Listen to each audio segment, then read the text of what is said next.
안녕하세요, 여러분. 메리줄리입니다. 오늘은 제가 사실 내성적인 사람이다라는 책을 리뷰를 하려고 해요. 근데 일단 먼저 제가 엊그제 사랑니를 뺐어요. 여기가 너무 아픈 거예요. 여기가 뭔가 이렇게 마지막 이가 계속 아파가지고 뭐 충치가 썩어서 그런가 싶어가지고 갔는데 사랑니가 났다는 거예요. 저는 이렇게 사랑니가 늦게 나는 건지 몰랐어요. 그래서 이 아래에 두 개가 있어요. 그래서 여기가 지금 저 완전 사랑니가 완전 이렇게 누워 있어가지고 매복 사랑니라고 이렇게 절개해가지고 이렇게 해놨거든요. 그래서 내일 저는 이제 이거 실밥을 빼러 갈 건데 지금 며칠째 계속 막 죽 같은 거 먹고 막 그러고 있어요. 저는 지금 그렇게 살고 있고 그래서 오늘 일단 이 책을 같이 한번 소개해드리도록 할게요. 남인숙 작가님이 강의를 하고 방송국 카메라 앞에서 조잘조잘 말도 잘하고 그렇다고 자기를 외향적인 사람이라고 생각하는 건 오해래요. 그래서 저도 제가 나 내성적이라고 말하면 아니 너 유튜브 하잖아 막 이렇게 유튜브 하는데 그렇게 카메라에 대고 말을 하냐 이렇게 들었던 적이 있어요. 친한 사람들한테. 근데 내성적인 성격이라는 건 그런 의미가 아니다. 사람이 갖고 있는 내외향적 성향이란 자신을 바깥으로 표현하고 못하고로 나뉘는 것이 아니다. 그러니까 자기를 잘 더 표현하는 사람이 외향적이고 못 표현하는 사람이 내성적이고 그런 게 아니라는 거죠. 여기 보면 내성적인 사람은 물리적, 감정적으로 예민한 사람이다. 그래서 바깥 세상의 사소한 변수조차 자극이 된다. 잠깐의 외출, 가벼운 상호작용만으로도 피곤해진다. 이를테면 되게 예시가 잘 들어져 있는데 와이파이나 블루투스 기능이 켜져 있는 휴대폰과 같다. 굳이 연결하지 않아도 되는 온갖 전파까지 다 감응하다가 배터리가 금세 방전되어 버리는 것이다. 그래서 그런 이들은 보다 많은 충전 시간이 필요하다. 때로는 내향인이어도 나처럼 선택적으로 방전이 잘 되는 삶의 태도를 선택할 수 있다. 그게 가치 있는 일이라고 생각하기에 사람들과 어울리고 새로운 경험을 거부하지 않는다. 그러나 이건 어디까지나 부분적인 일탈일 뿐 내 본성과는 거리가 멀다. 세상과 상호작용하는 시간도 충분히 즐겁지만 가장 좋은 것은 역시 혼자 있는 시간이다. 여기서 한 문장도 버릴 수 없었던 게 다 공감이 되는 말이고 마지막 문장이 그 중에서 가장 공감이 돼요. 혼자 있는 시간이 제일 좋다. 22쪽에 보면 또 공감되는 거 말씀드릴게요. 나는 사람들과 만나 대화를 할 때 상대가 어떤 사람이냐에 따라 말의 양을 달리한다. 내 말을 듣고 싶어 하는 사람을 만나면 말을 많이 하고 자기 말을 하고 싶어 하는 사람과 마주 앉으면 되도록 입을 다문다. 그래서 여기서도 이만큼 내용이 전 다 공감이 되는데 간단하게 말하면 사실 저도 상대방이랑 만났을 때 상대방이 말을 엄청 막 많이 하는 스타일이고 그러면 저는 듣는 편이에요. 근데 또 제가 어떤 다른 친구랑 만났을 때는 제가 더 말을 하는 입장일 때도 있고 이게 어떤 사람이냐에 따라서 저는 좀 달라지는 것 같아요. 그래서 여기 또 보시면 대개는 내성적인 이들이 말하기를 싫어한다고 생각하지만 성격이 어떻건 말하는 것 자체를 싫어하는 사람은 없다. 사람이라면 누구나 속말을 꺼내놓거나 자신의 정보나 의견을 공유하고 싶어하는 욕구가 있다. 다만 내성적인 사람들은 자기 말을 듣는 상대의 반응에 좀 더 예민하다. 그들은 자기 말이 시답지 않은 반응에 아무렇지도 않을 자신이 없다. 누가 상대의 반응에 무감할 수 있겠냐고? 맨정신에도 상대와 관계없이 자기 말만 할 수 있는 사람은 차고 넘친다. 사실 반응을 신경 안 쓸 수가 없는 것 같아요. 내가 이렇게 말했을 때 상대방이 뭐 상처받지 않을까? 상대방이 뭐 다르게 생각하면 어떡하지? 이런 거는 내성적인 사람들이 많이 생각하고 있는 부분이라고 느껴요. 그리고 여기 또 이어서 보시면 내성적인 이들은 상대의 반응에 스트레스를 받기 때문에 그걸 감수하면서까지 말하고 싶은 욕구를 발산할 마음이 내키지 않는 것이다. 그래서 만족스러운 반응이 예상되는 익숙한 상대에게만 제대로 입을 연다. 이런 이들이 편한 상대를 만나 말문이 트이는 것을 보고 주변에서 깜짝 놀라는 상황을 자주 목격하는데 당연한 일이다. 내성적인 사람은 사실 선택적인 수다쟁이다. 내가 글을 쓰게 된 것도 어쩌면 최대한 피곤하지 않은 수다의 한 형태이기 때문이었는지 모른다. 저는 이걸 보면서 느낀 게 저는 유튜브를 시작하게 된 게 저한테 있어서는 피곤하지 않은 수다의 한 형태이지 않을까라는 생각이 문득 들었어요. 친한 언니가 있는데 언니가 저보다 훨씬 내향적이에요. 근데 언니가 이제 언니도 카메라로 찍어보려고 했는데 너무 약간 부끄러워가지고 말을 못하겠다는 거예요. 근데 저는 카메라에다가 대고 말하는 게 제일 편하거든요. 그니까 카메라에 대고 막 말한다고 잘 말한다고 외향적인 것도 아니고 막 못한다고 내향적인 것도 아닌 거죠. 저는 누가 봐도 약간 내향적이긴 하잖아요. 그래서 이게 외향적이고 내향적이고의 문제가 아니라 그냥 제가 선택한 그런 수다 방식이 이건 것 같아요. 제 생각에 여러분들도 자기에게 있어서 피곤하지 않은 수다의 한 형태를 선택했을 거라고 생각을 하거든요.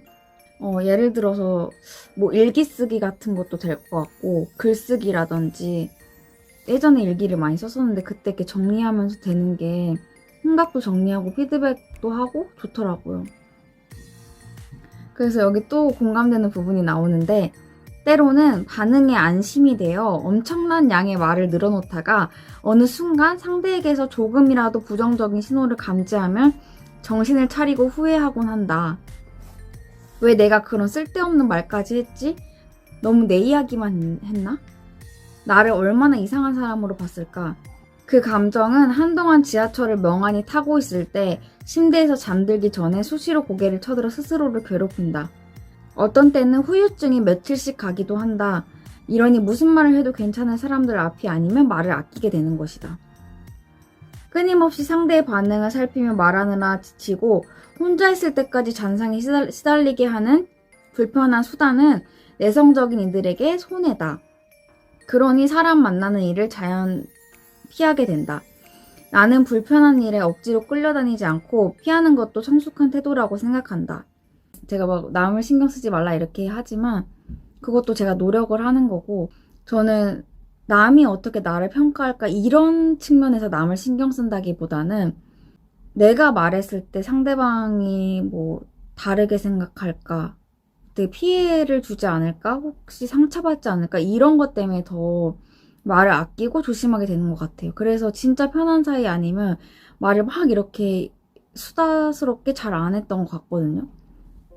몇몇 상황에서 의식 속의 버튼을 누른다. 나는 그걸 사회성 버튼이라고 한다. 상대가 나보다 더 내성적이라든가 내가 대화를 이끌어야 할 상황이라든가 공개적인 자리에 나섰을 때라든가 그 밖에도 외향적이어야 할 상황은 많다. 상대의 본성이 어떻든지 외향적인 태도가 그 사람을 편안하게 해줄 확률이 높아서다.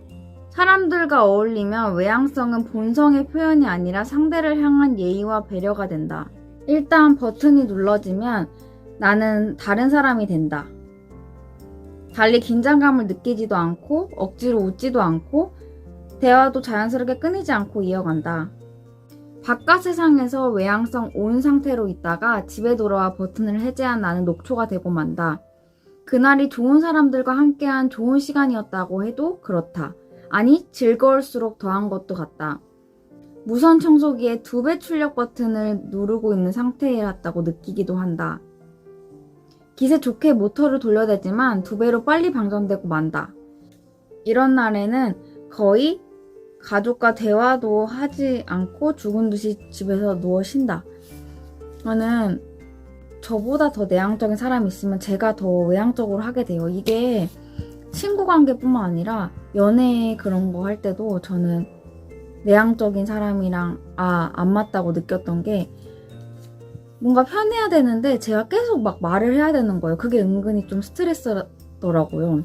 저는 막 엄청 막 말을 계속 수다스럽게 그렇게 하는 스타일이 아니어가지고 좀 부담스럽긴 하더라고, 관계를 이어가려면. 그래서 그런 사람들은 저랑 잘 안 맞고, 그래서 이 사회성 버튼이라는 게 되게 공감이 되는 단어더라고요. 그리고 다음 페이지를 보면 여기 또 공감이 되는데, 지독한 내향인인 내 지인은 여럿이 모인 자리에서 더할 나위 없이 잘 어울리다가도 중간에 기운이 떨어진다 싶으면 망설임 없이 그 자리를 빠져나온다. 쟤는 끝까지 남는 법이 없더라. 이런 핀잔을 듣기는 하지만 아랑곳하지 않는다. 나는 이것도 자신을 보호하는 방법 중 하나라고 생각한다. 제가 진짜 그런 게, 제가 웬만해서는 막 자리에 끝까지 있고 그러지를 않아요. 그럼 예를 들어서 뭐 다음날에 막 뭐가 있지 않더라도 뭔가 저녁에는 온전한 나만의 시간을 더 보내고 싶고, 좀 혼자서 이렇게 오늘 했던 것도 돌아보고, 저는 그래서 뭐 약속도 낮에 주로 잡고 저녁에 최대한 별로 만나지 않으려고 해요. 저녁에 만나면 그냥 내가 더 방전되는 느낌? 55쪽에 보면 표현에는 에너지가 든다. 예민한 성향을 갖고 있는 것과 그것을 표현하는 것은 전혀 다른 일이다. 내성적인 사람은 자신이 느끼는 불만을 타인에게 노출할 때의 부담감을 감당하지 못한다. 또 그 불만을 표현하는 자신을 의식하면서 스트레스를 받는다. 그저 타인의 감정을 거스르는 말을 한 일이 만든 파동이 나 자신을 힘들게 했을 뿐인데, 타인과의 충돌로 번지기도 전에 내 안에서의 전쟁으로 이미 불바다가 된 것이다. 이거 진짜 맞는 말인 게, 생각을 해. 내가 이렇게 말했을 때 이렇게 되면, 이렇게 해서, 몰라. 막 해서 혼자 속으로 이미 막 그렇게 생각이 돼요. 저도 그러고 싶지 않지만, 내 안에서 이미 진짜 이 말마다나 불바다가 혼자 이미 돼 있어요. 그리고 여기 보면, 외향인과 내향인이 단짝 친구라면 그 중에서 더 잘 토라지거나 화를 많이 내는 쪽은 외향인일 가능성이 크다. 대신 내향인은 상대가 자신이 수용할 수 있는 범위를 넘어섰다는 걸 깨달으면 순식간에 돌아서기 쉽다. 그게 상대의 입장에서는 어느 날 갑자기 돌변할 것으로 보일지도 모르지만, 무던함으로 방어하며 수용해주던 불만들이 임계치에 다다른 것이다. 좀 기분이 나쁜 게 있어도 뭐 바로 끝내는 게 아니라 좀 한번 지켜봐요. 그래서 좀 지켜보다가 이 정도는 내가 나의 한계다 생각이 들면 저는 바로 돌아서거든요. 그래서 오히려 막 끝내고 그럴 때 더 냉정한 것 같아요. 막 남 신경 쓰고 어쩌고저쩌고 막 이랬어도 결국 아닌 건 확실히 딱 아닌 거죠. 저는 이 제목을 보자마자, 이 소제목을 보자마자 웃겼던 게 뭐냐면, 소제목이 만남, 네 사람까지가 한계입니다. 여기 보면 내가 느끼기에 나를 포함해서 4명 정도까지가 대화하기에 좋은 것 같다. 그 이상이 되면 공통의 이야기 주제에 집중하지 못하는 사람이 생기거나 대화를 나누는 무리가 갈라진다. 제가 이거를 예전에 공항에서 일할 때 한 2-3명 정도 얘기하고 있다가 한 명이 더 늘어나면 선배가 막 장난으로 3명 정도 괜찮냐고. 그럼 제가 나 포함해서 4명까지는 괜찮다 막 이렇게 했거든요. 솔직히 4명도 좀 많긴 해요. 3명? 2-3명까지 괜찮은데 왜 그렇게 됐나 생각을 해보면, 1대1을 만나면 제가 그 사람이랑 대화를 하면 그 사람에 대해서 온전히 이렇게 깊이 있게 알고 나온 느낌이에요. 얘가 이런 일이 있었고, 이렇게 깊이가 깊어지는데, 똑같은 사람을 만나는데 그 사람이 한 명만 더 늘어나도, 이렇게 3명만 있어도 대화 주제가 약간 얕아져요. 내용이 나의 고민이라든지 나의 인생 그렇게 깊은 주제가 나오는 게 아니라, 이렇게 3명이서의 그냥 교집합 정도로 되는 걸로만 얘기를 하기 때문에, 그래서 저는 그게 그렇게 만나고 나서 집에 오면 공허함 같은 걸 많이 느끼는 것 같아요. 그래서 여기 보면 낯선 사람이 바글바글한 모임에서 한껏 어른스러운 척하고 돌아오는 길에 다시는 이런 곳에 오지 않겠다고 다짐한 적이 있다. 공허한 만남에 마음이 허해서 편한 친구에게 전화를 걸고는 한동안 수다를 떨었다. 한 10몇 명 정도? 이렇게 만나서 막 밥 먹으면서 얘기하고 막 논 적이 있었어요. 대학생 때 이후 아마 처음이었던 것 같은데 그렇게 많은 수의 사람들과 함께한 거는 그 날에 집에 돌아오는 날에 너무 공허한 거예요. 아마 제가 뭘 기대했었나 봐요. 제가 이 사람들과 이렇게 만나서 친해지고 더 얘기하고. 근데 실상 실제로 얘기했던 거는 다른 사람 뭐 쟤 저렇다 뭐 그런 얘기. 그때 그래서 친구한테 전화를 했어요. 제가 인간관계 이런 것도 많이 얘기했고 그런 친구여서 전화를 했는데 여자친구가 있다고 하니까 또 얘기를 막 할 수 없잖아요. 그래서 잘 놀으라 하고 이제 끊었어요. 그래서 그러고 나니까 이제 집에 와서 잠이 들려고 누웠는데 눈물이 나는 거예요. 그때는 솔직히 이유를 잘 몰랐는데 뭐 서운함, 실망감 이런 게 여러 가지가 다 복합적으로 작용했던 것 같고 게다가 사람들까지 많았으니까 에너지까지 제가 다 소진된 느낌이었을 거란 말이에요. 그러니까 여러 가지 상황으로 너무 심적으로 다 피로해진 거죠. 피로하고 그게 되게 그런 외로웠던 순간이었어요. 그렇게 공허한 느낌이 들었던 거는 그때가 처음이자 마지막이었던 것 같아요. 아직까지. 왜냐면 그 뒤로는 그렇게 많은 사람들 모이는 거에는 안 가야겠다라는 제 마음속에 결정을 내리고 나서 많아봤자 5명? 그 정도 선에서만 하기 때문에 그 뒤에 또 공허한 적은 없었던 것 같은데 모르겠어요. 그래서 그때 제가 되게 막 나 왜 그럴까 이런 생각을 했는데 그게 그냥 잘못된 게 아니라 그런 대화에서 얻는 그런 깊이가 없어서 그랬던 것 같아요. 왜냐면 계속 다른 사람 얘기하고 뭐 진짜 가십거리 얘기하는데 그냥 좀 그랬어요. 저는. 그래서 뭔가 남는 게 없어서 그랬나? 내향인이 좋아하는 인간관계가 바로 로맨스 드라마 속 주인공 친구와 같은 몇몇 사람과 좁고 깊은 관계를 맺는 것이다. 낯선 사람을 새로 만나기 싫고 굳이 속내를 털어놓을 만큼 가깝지 않은 사람과 피상적인 관계를 맺을 필요도 못 느낀다. 진짜 맞는 게 저는 아까도 말씀드렸다시피 1대1로 좁고 깊게 만나는 걸 좋아해가지고 여러 명이서 막 하면 제 에너지가 다 빠져나간 느낌이에요. 그런 느낌도 저는 좀 안 좋아하고 그 시간에 차라리 저는 혼자 있는 게 편해서 최대한 사람 만나는 걸 그렇게까지 좋아하진 않는 것 같아요. 근데 이거 지금 너무 아파요. 좀 괜찮아진 것 같아서 그런데 오늘 다시 아프네.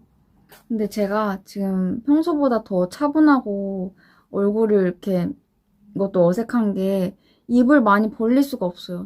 그래서 조금 지금 다운된 느낌인데 전혀 다운되지 않았습니다. 그래서 여기 보면 사람들과 만나 어울릴 때는 주로 점심 약속을 잡는다. 일 때문일 때는 말할 것도 없고 지인들과의 친밀한 만남일 때도 그렇다. 상대가 저녁 시간만 낼 수 있거나 술을 마시자는 약속이 단단할 때가 아니면 웬만하면 낮에 보자고 청한다.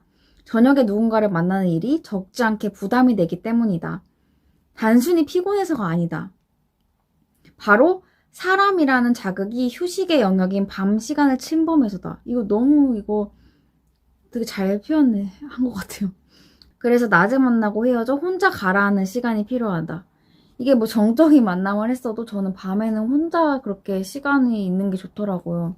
그래서 예를 들어 저는 지금 이제 토일을 쉬잖아요. 토일을 쉬면 토요일 누구 만나고 일요일 누구 만나고 이러는 게 아니라 토요일에 누구 만났으면 일요일은 무조건 집에만 있어요. 무조건 저만의 시간이야. 아무도 일요일을 건들 수 없어.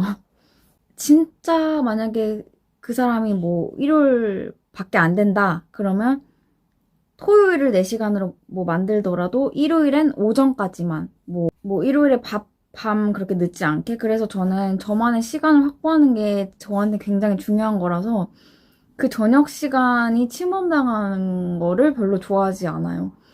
그래서 제가 그렇게 낮에 약속을 하고 그랬나 봐요. 꼭 그 다음날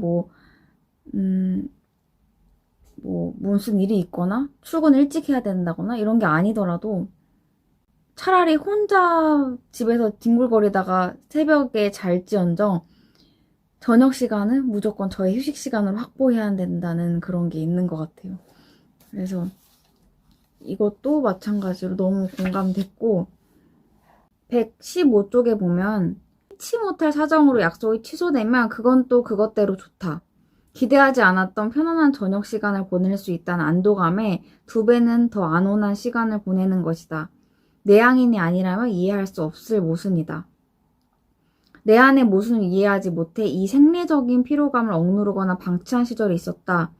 그때는 만남 후 돌아오는 길에 때때로 까닭없이 공허해지는 이유 역시 알지 못했다. 지금 생각하면 그건 만남에서 얻은 것이 내가 잃은 것에 미치지 못한 데 대한 실망감이었던 것 같다. 외향인은 만남을 통해 잃는 것이 없어 기대도 깊지 않다. 무작정 응했던 과거보다는 잃는 것과 얻는 것에 대한 균형을 의식하여 조절할 수 있게 된 지금, 오히려 만남들이 가치 있게 느껴진다. 좀 내가 공허감을 느낄 것 같다. 또는 내가 오늘은 혼자만의 시간이 필요하다. 이렇게 생각이 들 때는 저는 바쁘고 할 일이 있다고 하고 안 가는 편이에요. 근데 어쩔 수 없어요. 그렇지 않으면 제가 너무 힘들어지니까 저를 방어하는 방법이죠. 132쪽에 보시면 내향인은 자신을 벗어날 용기가 없어서 마지못해 심심한 삶 속에 갇혀 사는 게 아니다. 사람들이 심심하고 무료해 보인다고 느끼는 바로 그 삶 안에서도 충분히 재미를 느낄 수 있으니 그렇게 사는 거다. 누가 구해줘야 할 만큼 비참한 삶을 사는 게 아니라는 이야기다. 단조롭게 사는 것처럼 보이는 내향인이 실은 더 재미있게 살고 있을 가능성이 높다. 일상의 사소한 자극에 감흥하지 않는 외향인은 이벤트나 성취를 통해서만 재미를 느끼지만 내향인은 재미의 역치가 훨씬 낮기 때문에 더 작은 수고로도 즐거움을 경험할 수 있기 때문이다. 실제로도 내향인은 쉬고 있을 때조차 내 활동이 활발하다고 한다. 진짜 집에선 전 제일 바빠요. 집에서 뭘 그렇게 하는지 모르겠지만 제일 바빠요. 저 혼자 있을 때. 그리고 여기 또 보면 140쪽에 보면 내향인의 소극적인 배려는 평탄한 상태에서 더 얹어주기보다는 모자란 상태를 채워주는 것에서 가치가 드러난다. 파인 곳을 채워주는 것은 그 필요가 보다 분명하기 때문이다. 이 문장을 읽고 제가 생각났던 건 뭐냐면, 제가 만약에 누구 생일이 다가오잖아요. 친한 사람의. 그러면 그 1, 2주 전부터 이 사람이랑 대화를 할 때나 아니면 그냥 평소에 이 사람이 뭐가 부족한, 지금 뭐가 필요한 것 같지? 뭐가 제일 요즘에 고민이 뭐지? 어떤 걸 주면 좋아할까? 이걸 계속 생각을 해요. 그래서 저는 이제 손편지도 쓰는 거 좋아하고 뭐 이렇게 직접 꾸미는 거 좋아하니까 그 진짜 소소한 거라도 제가 막 그 사람을 생각하면서 고르고 막 그 사람이 좋아할 것 같다 이런 거에 의미를 두기 때문에 만약 누군가가 저랑 뭐 대화하는 거 그런 걸 신경 써서 내가 뭐 말했던 걸 기억하고 있어. 그래서 그거를 딱 준비해줬어. 그냥 사소한 거, 조그만 거 그런 거 상관없이 그냥 그러면 전 진짜 되게 감동받을 것 같고 제가 좋을 것 같아서 저도 다른 사람도 그러지 않을까 그렇게 생각해서 그렇게 행동을 하는 것 같아요. 저는 제가 그렇게 받아도 저를 생각해주는 그 마음 그런 게 너무 좋을 것 같아가지고 저는 그렇게 선물을 하는 편이거든요. 그래서 선물을 뭐 줘야 될지 모르겠다 막 이런 게 사실 잘 이해가 안 갔어요. 아직도 안 가요. 왜냐면 그 사람이 뭘 좋아하고 그런 걸 유심히 관찰만 했더라도 근데 사소한 거라도 그 사람을 만족시킬 수 있는 건 있다고 생각을 하거든요. 그래서 근데 이게 어쩌면 제가 그렇게 내향인 입장에서 그렇게 꼼꼼하게 다 세심하게 생각해서 그런 걸 수도 있을 것 같아요. 그래서 저는 그렇다고 생각하는데 안 그런 사람들은 또 굳이 저렇게까지 생각하나 그냥 그럴 수도 있겠죠. 근데 어찌됐든 저는 그런 편인 것 같아요. 좀 이렇게 연결돼 있다는 그런 마음 그런 거 받는 게 되게 생각해주는 마음을 받는 그게 더 마음이 따뜻해지고 그게 좋아가지고 제가 만약에 내가 이렇게 받았으면 기분이 좋겠다라고 싶은 거를 상대방한테 주는 편. 149쪽에 보면 지금의 내 단골 미용사와는 만났을 때 활짝 웃으며 서로의 안부를 묻는다. 모양과 모질에 대해 몇 가지 정보나 의견을 주고받은 다음 미용사가 본격적으로 내 머리를 만지기 시작하면 각자의 영역으로 조용히 들어간다. 머리를 똑같은 사람한테 받잖아요. 그러면 이제 계속 해주는 사람이니까 인사하고 편하게 하고 그러다가 이제 딱 시작하면 저는 제 거 뭐 책을 읽던가 아니면 뭘 듣던가 뭘 보던가 제가 할 일을 딱 해요. 그리고 그 사람은 그 사람이 머리 집중할 수 있는 일을 하게 그냥 저는 딱 이렇게 놔둬요. 그냥 굳이 이야기를 이어가지 않는 게 그냥 뭔가 그냥 각자 자기 일에 집중하고 있어야지 머리가 더 잘 될 것 같은 느낌? 막 뭐 머리 하면서까지 수다 떨거나 그러는 편은 아니에요. 그냥 각자의 영역으로 들어가서 한다 이 말에 되게 공감을 했어요. 이제 여기 소제목이 집순이의 조건이에요. 그래서 내향인은 고치를 만들고 그 안에 들어앉아 제 살을 만드는 번데기 같다 하면서 한정된 공간 안에서 자아가 매몰되지 않기 위해서 집순이에게도 나름의 원칙이 필요하다. 그래, 원칙이 있어서 바쁜 거예요. 근데 이 원칙대로 제가 다 하고 있었어요. 1번 규칙적으로 생활한다. 2번 집을 깨끗이 한다. 3번 갈까 말까 하는 약속이 생기면 그냥 간다. 4번 운동을 한다. 진짜 다 하는 거예요. 일단 첫 번째 규칙적으로 생활한다는 저는 쉬는 날에 그렇게 늦잠 자는 스타일이 아니에요. 저는 그냥 평소에도 일찍 일어나는 편이라 그냥 비슷하게 일어나요. 그래서 일단 첫 번째는 그렇게 규칙적으로 생활한다. 그리고 집을 깨끗이 한다. 여기 보면 저는 집에 있으니까 집이 막 좀 깨끗해야 돼요. 깨끗해야지 뭔가 마음이 상쾌해. 마음이랑 머리도 상쾌하고 그래가지고 그래서 저는 청소하는 걸 좋아해요. 그리고 마지막으로 운동을 한다. 이거는 저는 운동을 해야지 스트레스가 풀리기 때문에. 그래서 집순이의 조건은 다 갖추고 있네요. 역시. 그리고 177쪽에 보면 수렴 성향의 내향인에게 생각이란 도구이기도 짐이기도 하다. 생각이 번식하면서 창의적인 결과물이 나오기도 하고 남보다 앞선 사고로 타인에게 영감을 줄 수도 있다. 하지만 생각의 덫에 갇히면 어느 누구도 아닌 자신이 스스로를 갉아먹는 가해자가 되기도 한다. 생각에 자꾸 사로잡히는 내향인이 자신을 보호하는 방법은 한 가지밖에 없다. 움직이는 것, 행동하는 것이다. 실행력이에요. 그래서 사실 제가 예전에도 말씀드렸지만 저는 막 제 자체 성향이 막 도전적이고 그런 편은 아닌데 제가 그렇게 하려고 하는 이유는 여기도 보면 안 하는 게 편하고 내가 타고난 기질에도 더 맞다. 그러나 그렇게 기질대로 내버려두면 생각에 잡아먹혀 어느 곳에도 닿지 못하게 될 것이라는 걸 알기에 일부러 나를 거슬러 하자를 선택한다. 그래서 제가 행동하는 거는 어떻게 보면 그냥 저 안 하고 후회 남고 계속 생각하고 이런 거보다 차라리 해버리고 이건 이랬지 하고 털어버리는 게 나아서 그래서 자꾸 저는 행동을 하고 시도를 해보려고 하는 것 같아요. 그런 게 차라리 더 속이 편하니까. 182쪽. 누군가에서 상처받고 마음이 상했을 때 그 상황을 지켜본 사람들은 이런 말로 나를 위로하곤 한다. 그 사람 원래 그런 사람이야. 그냥 툭 털어버려. 이런 말을 들었다면 다시는 그 사람에게 그 내용으로 고민 상담을 해서는 안 된다. 위로는 진심일 테지만 그 말에는 마음먹기 나름인 일로 너 자신과 주변 사람을 질리게 하지 말라는 의미가 포함되어 있으며 그게 틀린 생각도 아니다. 제가 이거를 진짜 공감되는 게 우리 다 아는 친구 한 명 있는데 걔가 카톡을 자기가 보내놓고 씹는 거예요. 몇 번 그런 거예요. 그래서 얘는 왜 카톡을 이렇게 보내놓고 얘 이러냐. 그러니까 얘 원래 이래 이러는 거예요. 원래 그럴 수 있어요. 근데 원래부터 그런 게 어디 있을까요? 그래서 저는 그거를 걔가 한 3번 정도 그러길래 그 뒤로는 연락 안 했거든요. 원래 그러는 게 어딨어요. 카톡 대화하는 건데 무시하는 것도 아니고. 어찌됐든 카톡 그런 게 다 성향이 다르긴 하더라고요. 그래도 좀 아닌 건 아니다.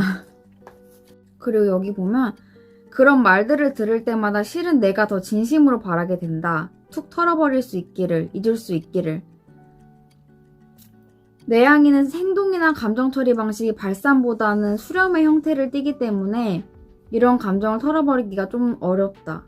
가치 없는 일에 감정을 쏟고 나에게 상처 준 사람에 대해 생각하는데 내 인생의 한 부분을 사용하는 게 억울했다. 삶이 쌓여 그런 일들을 후회되지 않도록 대처할 수 있게 되었는데도 후유증은 변함이 없었다. 어느 순간부터 내가 인정하게 된 것은 상처가 나는 데에는 반드시 시간이 필요하다는 것이다. 툭 털어버리면 된다. 아무것도 아니다 하고 아무리 자신을 설득해도 마음의 상처는 곧바로 괜찮아지지 않는다. 차라리 시간이 필요하다는 걸 받아들여야 마음이 덜 부대낀다. 그렇게 내 마음만 돌봐도 되는 상태에서 나를 기다려주다 보면 조금은 괜찮아지는 순간이 온다. 그때부터 스스로를 위로하는 일을 시작하면 된다. 툭 털어버리지 못하는 자신을 미워하는 일은 이제 그만둬도 될 것 같다. 왜 자꾸 마음에 두고 있지? 막 그렇게 나는 왜 그럴까? 이렇게 할 필요 없이 차차 아물어 가는 거야. 그래서 시간이 좀 걸릴 뿐이지 나아질 수 있어. 난 그렇게 나아지는 사람이야. 그냥 그렇게 생각을 하면 마음이 더 편한 것 같아요. 그리고 186쪽 종종 무례한 사람에게 무례한 말을 들을 때가 있다. 그럴 때 딱히 대처할 것 없이 어물어물 넘어갔다가 나중에 꼭 후회를 하고 만다. 사이다처럼 톡 쏘듯 시원하게 말할 수 있었다면 얼마나 좋을까 하고 뒤늦은 시나리오를 쓰면 답답해한다. 다음에는 그러지 말아야지 하고 다짐하지만 매번 그런 일이 닥치면 같은 과정을 순서대로 밟는다. 부조리와 무례함에 대해 시원시원한 대응을 못할 때마다 스스로 한심하다고 생각을 했는데 지금 돌이켜보면 상대에게 한 방 먹이는 데에 소질이 없는 내 성정이 오히려 방패막이가 되어줬던 것 같다. 말로 사이다를 주는 사람들은 간혹 그 때문에 실수도 크게 하는데 그 실수를 메우기 위해 엄청난 에너지를 투입하는 것을 보게 된다. 이건 수렴형 내향인이 감당할 수 있는 일이 아니다. 맞아요. 그래서 이제 남인숙 작가님께서 대응하는 방식을 알려주셨는데 무례함에 대한 최선의 복수는 최대한 빨리 그 사람에게서 도망치고 내 인생의 모든 장면에서 그를 조용히 제외하는 것이다. 게다가 그건 가장 세련된 복수법이기도 하다. 맞아요. 그걸 스트레스 받으면서 나 왜 이때 못했지? 왜 이때 저렇게 대응을 못했을까? 나는 왜 이게 말이 안 나와? 이렇게 할 게 아니라 그냥 이 사람은 나랑 결이 다르다 하고 그냥 쓱 제외하면 되는 거예요. 195쪽 내향인이 사람을 대할 때 쉽게 지치고 혼자 있는 걸 좋아하긴 하지만 사람 자체를 싫어하는 건 아니다. 사람을 만날 때 소진되는 에너지가 크다 보니 기회비용과 만나고 싶은 마음 사이에서 갈등할 때가 더 많다는 게 다른 점일 것이다. 바쁘거나 지쳐있을 때는 당연히 만나지 않는 쪽으로 추가 기울어진다. 근데 이게 진짜 맞는 말인 게 사람 자체를 막 엄청 싫어하고 그러다기보다는 뭐 싫은 사람들도 있었죠. 근데 에너지, 소진되는 그 에너지가 너무 크다 보니까 내가 감당이 안 돼서 그만큼 저는 또 혼자 있는 시간을 가져야 돼요. 그래가지고 그런 기회비용 때문에 고민을 했던 거지 막 사람들을 다 싫어하고 그런 건 아니랍니다. 200쪽에 보시면 여러 감정과 감각을 예민하게 느끼는 내향인은 외향인이 무심하게 지나치고 나는 섬세한 행복감을 누릴 수 있다. 그건 내면 상태에 더 주의를 기울이는 내향인의 특권이라고 생각한다. 그러나 감정의 미세한 추이를 감지한다는 게 긍정적이지만 않다는 것이 문제다. 감정에 예민한 내향인이 우울감에 사로잡히기 쉽다는 것만큼은 부인하기 어려운 일이다 이렇게 하는데 저는 좀 긍정적인 편이라서 막 우울함이 오래 가고 그러진 않아요. 또 얘기하고 그러면 털어지긴 하는데 여기서는 그 우울함 자체에 너무 이렇게 매몰되지 말고 그냥 이렇게 지나가는 걸로 몸을 더 움직이려고 노력을 하라. 그런 거 진짜 움직여도 이렇게 좀 날아가는 게 있어요. 그래서 산책하기라든지 햇빛쬐기라든지 그런 방식으로 우울함을 극복하는 게 좋을 것 같다고 이제 이 작가는 얘기하고 있습니다. 그래서 오늘 좀 되게 길었죠. 제가 이 책을 읽으면서 너무 공감되는 구절이 많아가지고 추리고 추렸는데도 같이 말하고 싶은 게 많아가지고 좀 영상이 길어지게 됐어요. 아마 지금 찍는 것도 좀 길어서 편집해도 좀 길 것 같긴 한데 어찌됐든 오늘 이렇게 영상 시청해주셔서 감사드리고요. 다음번에 또 다른 책 재밌는 거 소개해드리도록 하겠습니다. 빨리 여기 났으면 좋겠어요. 진짜 안에가 찢어질 것 같아요. 내일 실밥을 풀러 가는데 잘 풀고 오겠습니다. 그러면 오늘도 영상 시청해주셔서 감사드리고요. 다음번에 또 뵙도록 할게요. 안녕.